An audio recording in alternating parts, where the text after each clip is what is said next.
వేతనాలు పెంచాలని కోరుతూ అంగన్వాడీలు చేస్తున్న శాంతియుత ఆందోళనపై కూటమి ప్రభుత్వం పోలీసులను ప్రయోగించి మంగళవారం తెల్లవారుజాము నిద్రలో ఉన్న అంగన్వాడీల నాయకులను అరెస్టు చేయడాన్ని కాకినాడలో అంగన్వాడీలు నిరసన కార్యక్రమం చేపట్టారు. కాకినాడ కచేరీపేట సుందరయ్య భవన్ నుండి కలెక్టరేట్ వరకు ర్యాలీ నిర్వహించారు. అనంతరం లాకుల వద్ద రహదారి దిగ్బంధనం చేసి నిరసన తెలియజేశారు.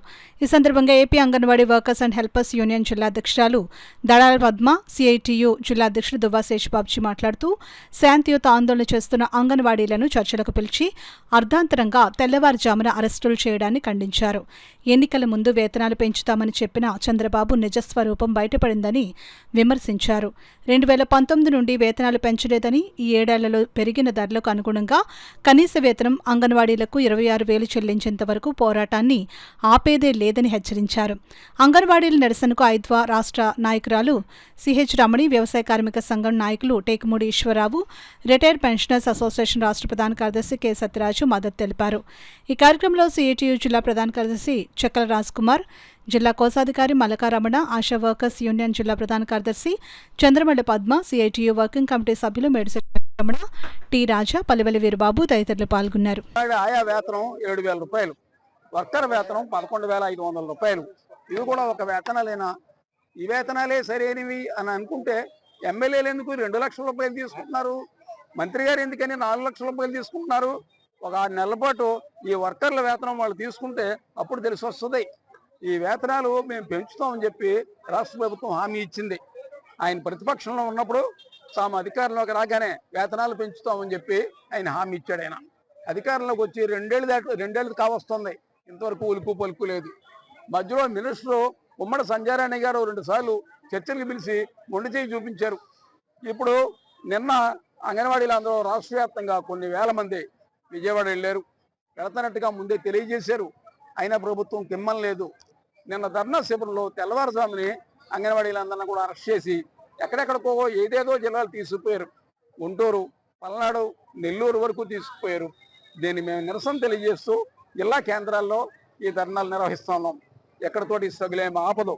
కనీస వేతనం పెంచేంత వరకు ఈ ఫైట్ కొనసాగుతుందని ఈ ప్రభుత్వం సంగతి చూస్తామని చెప్పి తెలియజేస్తుంది. ఇక్కడ స్టెప్ బై స్టెప్ చేసుకుంటూనే వెళ్ళాం. ఆ ఎన్నట్లకి వాళ్ళు ఒప్పుకొని నిన్న చర్చలకు పిలుస్తాము అని చెప్పారు. కాబట్టి కొంతమంది మేము ఇలా వచ్చేసరికి అందరం ఒకసారి ఉన్నప్పుడు 1,00,000 మంది ఉన్నాం. నిన్న ఉన్నప్పుడు ఏమీ చేయలేక అర్ధరాత్రి అందరూ పడుకొని ఉన్నప్పుడు 3-4 గంటలకి ఆనాడు కురుసభలో ఎలా అయితే జరిగిందో అలాగే ఈనాడు స్త్రీలమైనటువంటి మా వాళ్ళని ఆ చీరలు లాగి తీసుకొని వెళ్ళారు.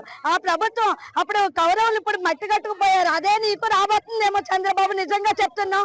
ఎందుకంటే మేము కూటమి ప్రభుత్వం అంటున్నారు. కూటమి ప్రభుత్వం ఏ ప్రభుత్వం అయినా అంగన్వాడీల జోలికి వస్తే మట్టి కట్టుకుపోతారు. నిజంగా మీడియా పూర్వకంగా చెప్తున్నాం. మా నాయకులకి ఎవరికి ఏమైనా సరే ఊరుకునేది లేదు. తక్షణమే చర్చలకు పిలవాలి. మా వేతనం పెంచాలి. పెంచే వరకు ఎట్టి పరిస్థితుల్లోని కూడా మేము విరమింపు చేయమని మీడియా పూర్వకంగా ప్రభుత్వానికి తెలియజేస్తాము. కొంచెమంది సరే చర్చలు అవుతాయి కదా అని మేము కొంచెమంది వచ్చాము. వచ్చేసరికి నైట్ 3 గంటల 4 గంటల మధ్యలోని కర్రలు తీసుకొని ఒక్కొక్కరిని చీరలు లాగి ఎక్కడ కొట్టాలి అక్కడ కొట్టని చోటల్లా కొట్టి బస్సులు ఎక్కించారు. బస్సులు ఎక్కించి దారిలో ఎక్కడ టాయిలెట్స్ కూడా వెళ్ళనివ్వకుండా అవమానకరంగా మమ్మల్ని ఇచ్చేశారు. తర్వాత మా నాయకులు కూడా ఎక్కడెక్కడో ఏ జిల్లాల్లో పెట్టారో వాళ్ళు ఎక్కడ ఉన్నారన్నది కూడా ఇప్పుడు తెలియట్లేదు.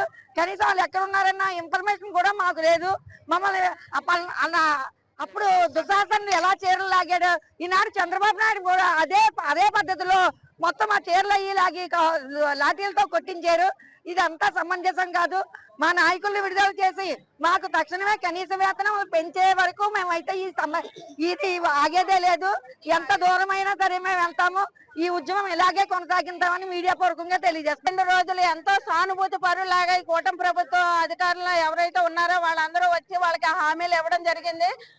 మేము అధికారంలోకి వస్తే మీకు జీతాలు పెంచుతాము, మీకు సౌకర్యాలు చేస్తాము అని అనేక రకాల హామీలు ఇచ్చారు. ఈ రోజున అదే హామీలు నెరవేర్చమని అంగన్వాడీలు ధర్నాలు చేస్తూ ఉంటే దుర్యోధనుడు ఏ విధంగా దుశ్శాసనుడికి ఆజ్ఞాపించి ద్రౌపది యొక్క చీరలు లాగించాడో అలాగే ఈ రోజు చంద్రబాబు ప్రభుత్వం కూడా వాళ్ళ పోలీసుల చేత ఇలాంటి దౌర్జన్య కాండాలు చేస్తూ ఉన్నారు.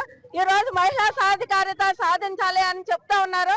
మహిళా సాధికారత అంటే ఇలా దుర్యోధన దుశ్శాసన రాజ్యం కాదు. మహిళలకు రక్షణ కల్పించాలి. ఏ విధంగానైనా వాళ్ళు తినడానికి తిండి, కట్టుకోవడానికి బట్ట ఉండే విధంగా పెరుగుతున్న ధరలకు అనుగుణంగా మన జీతాలు, వేతనాలు పెంచాలని కోరుకుంటున్నారు. ఇలాగే ఈ ధర్నాలు చేస్తున్న